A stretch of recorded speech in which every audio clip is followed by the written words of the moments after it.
Hello, friends and adventurers. Ever been in that situation where you gather up new players, you're the dungeon master, you're about to enjoy a session, everything is going well, you introduce everything, people start playing, and some situation comes up, and you ask them, what are you gonna do now? And your new players sit around and they don't know what to do, and they don't know what they can do, or rather, they sort of know the engine, they know the rules, they were nice new players that studied, but they're almost worried. Are they allowed to do this? Should they do that? They argue, well, they don't argue, but they talk about what they should do next, and then eventually, after 24 minutes of this, somebody says, all right, I tried to open the door. Have you been in this situation? Because if you have, let's help your new players to, within one session, start playing like they are veteran professionals. Welcome to the DM table. I'm M. So, how do you teach new reluctant players to play like professionals that know what they're doing, know how to do it, have incentive, have initiative, have the will and the drive, and they can take the spotlight whenever, and they know what the options are, what they should do, how to do it, etc.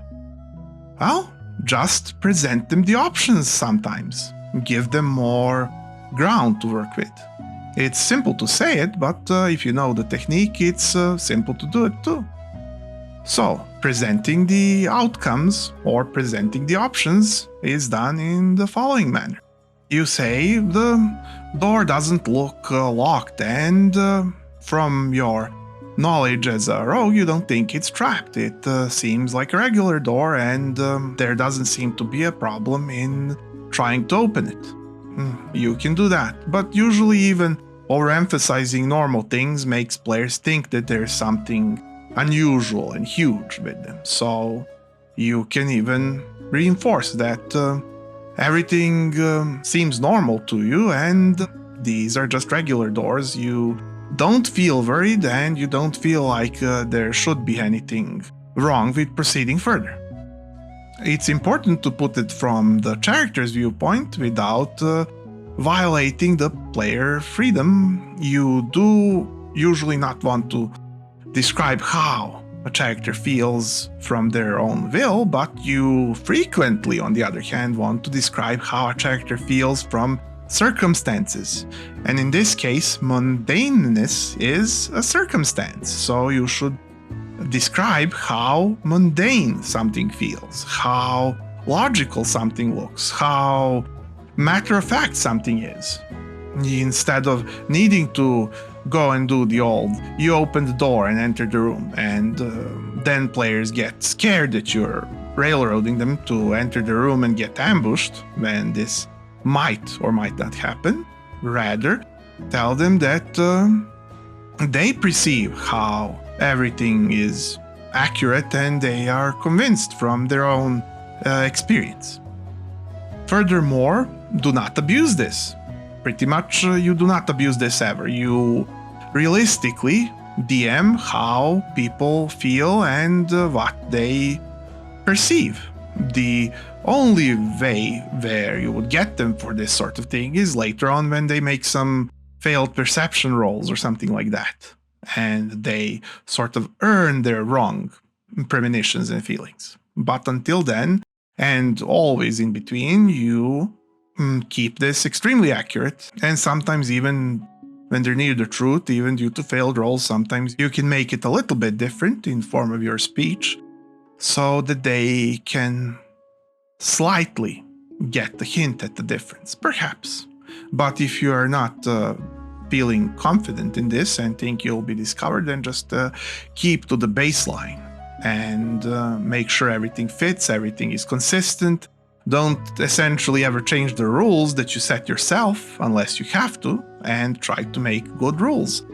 Rules in this case are how you speak in which case, and this is important for the player to ascertain when they can trust their senses and how much.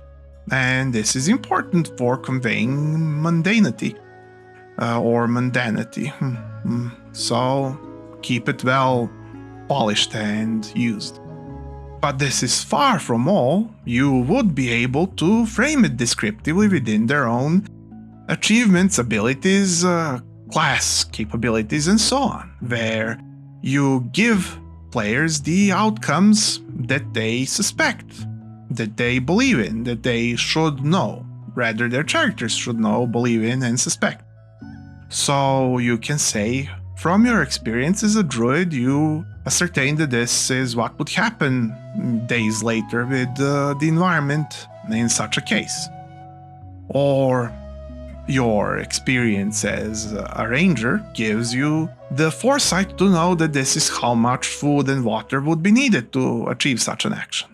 And don't just give one, give a couple of outcomes that they can perceive. For example, you know this city well, and your connections as a rogue are something that brings you the knowledge to say that this sort of contract would take to this sort of conclusion, and the other thing that would be done blatantly in the face of the guild would bring this other conclusion most likely.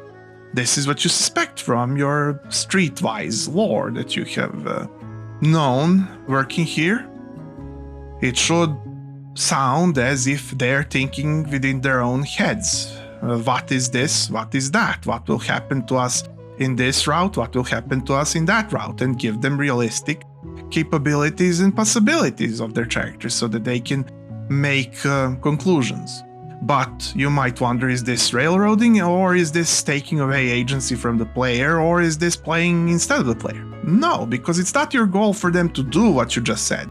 Incredibly enough, the technique is to get them to have the baselines, and then they will be able to think on it and combine and maybe do something above and beyond the baseline, which is exactly your goal. So this is why you're describing the base action or baseline of what you're expecting, so that you can have your players shine and go beyond your expectations, or whenever they don't feel like it, because not every moment is a star moment, they can go with baseline or slightly modified baseline, and it'll feel normal because they feel it as their own achievement, and they'll also love it because it's their class, it's their ability that gives them these informations, because they feel when you tell them that they have lore for this or skill for that, and then they divine this from that, or concluded this or achieved this. That's exactly how everything else works when it works well in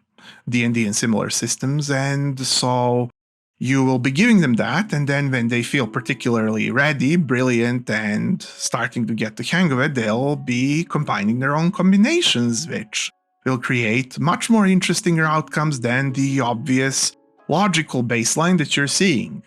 And it's important to give players your logical baseline that you're seeing, the same way it's important for players to tell you what they're thinking and how they look at the world, because this avoids confusion, this avoids stockage. As a result, this avoids miscommunication, and this helps planning so tremendously. So you can give them your view of the world, and then they can give you their improvisations. And your new players will suddenly start to loosen up and improvise and play like professionals, because now they have felt what the baseline is, now they have heard what is to be expected, now they feel that their character is working, and giving them those options and rules and lore and whatnot have you, they feel that they are in charge of this situation, that they are handling it, and that they can take a step forward and bring their idea to the table.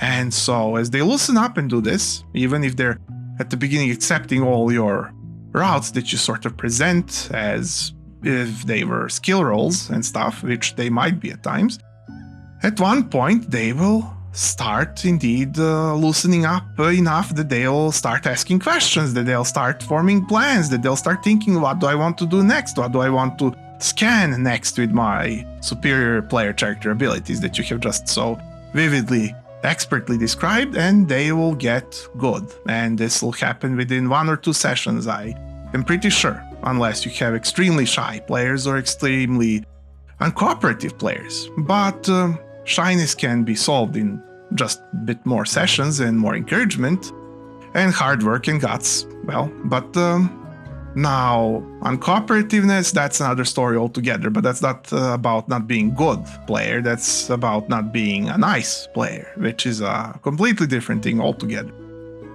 So this is how you achieve this whole effect, and then you keep helping players have a good engine on how to act in a scene, and this creates speed, because you can tone this down when you see that the players are full of ideas, full of action, full of readiness, full of initiative, and you can tone it up when you see that a hold-up would be created. That the session would slow down because everybody's wondering what is even there to point at. Even if there's too many options, then you can present logical, reasonable, orderly steps, because their characters have good idea about time and direction in the plane in which they're playing. That gives them more feeling on how to arrange their day, even when there are multiple options. So you can suggest things and see whether they remember them. Maybe this is even a reminder. Maybe they forgot that they could go have a meeting with that one friend that they arranged this with yesterday, and now they can, and maybe they remember, maybe they don't. When you give such an arrangement of planning, you are essentially giving the baseline of what you perceive as a successful piece of a campaign. And then when players sort of feel what is great, what is successful, what is nice, then they can give you something even a bit better, because why wouldn't they? They didn't waste their mental time thinking this up, they just polished it up a little bit. It's a lot like when players look at a video game and say, it would have been nice if it had this or that. So they will adapt and they'll improve and they'll give more and more of themselves, and you'll all be playing with passion soon enough. Just always remember not to push them in any direction, because you're doing this only to give them feeling of direction, not actually that you need them to take a direction, because as a DM you should be able to run in any direction at any time. So just let them have what they were thinking of, unless it's stupid, in which case just give them a premonition of how stupid it is, and then let them see in their own minds whether they should or shouldn't, whether this would be a good idea or not. And when it's not a good idea and they still do it, let them do it and let them have consequences, and let them have all the stuff that they requested and wanted to achieve with their ideas. And sometimes this may not be all for the best, but it'll at least give them a reinforced feeling of doing exactly what they're doing every time. And you'll be able to steer the feeling a bit more with each time, because they'll trust you more and they'll